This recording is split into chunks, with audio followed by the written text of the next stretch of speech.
that's part of the problem, is that Putin has created this regime in which people are too afraid to tell him the truth. One casualty of the war seems to be the FSB, Russia's main spy agency. The Times reporter Tom Ball has been finding out about this and joins me now. What's going on, Tom? So yeah, just as you said, the FSB has been somewhat scapegoated over the failings in Ukraine. The FSB was for several years charged with intelligence gathering and political agitation, kind of laying the groundwork for the invasion in Ukraine. Things going badly wrong has meant that a lot of the blame for that has fallen on their heads, and there's been reports in the last few weeks and months that there's been a mass purge of several senior officials, including a man called Sergei Beseda, who was in effect in charge of operations within Ukraine. And so what's now happened is that there has been a sort of shift in power between Russia's intelligence agencies, so the GRU, which is a branch of the army and is a kind of military intelligence agency, is now taking over the FSB's duties in Ukraine.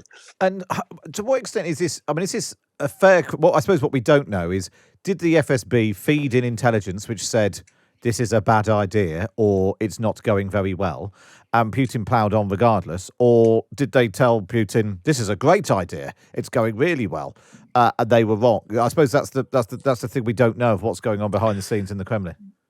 Yeah, it's perfectly plausible. I mean, that they're a very well resourced agency, and it's perfectly plausible that agents on the ground were giving them information, telling their superiors that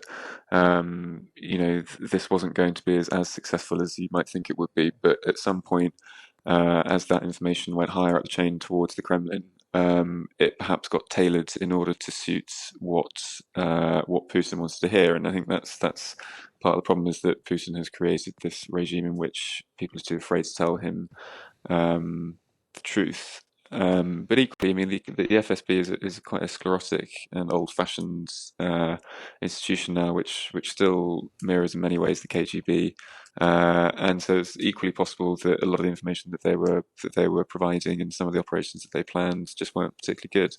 And I suppose there's a risk if he's removed people he didn't trust to replace him with people who are going to possibly tell him what he wants to hear. The impact on the Ukrainian invasion could be to extend it further.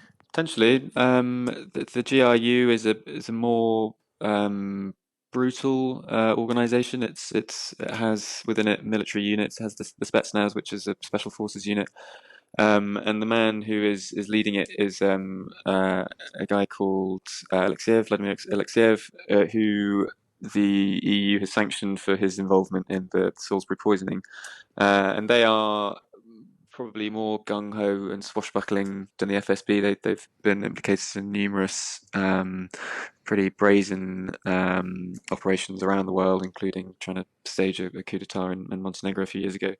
So it could well suggest that there will be a sort of ramping up of those sorts of intelligence operations within Ukraine.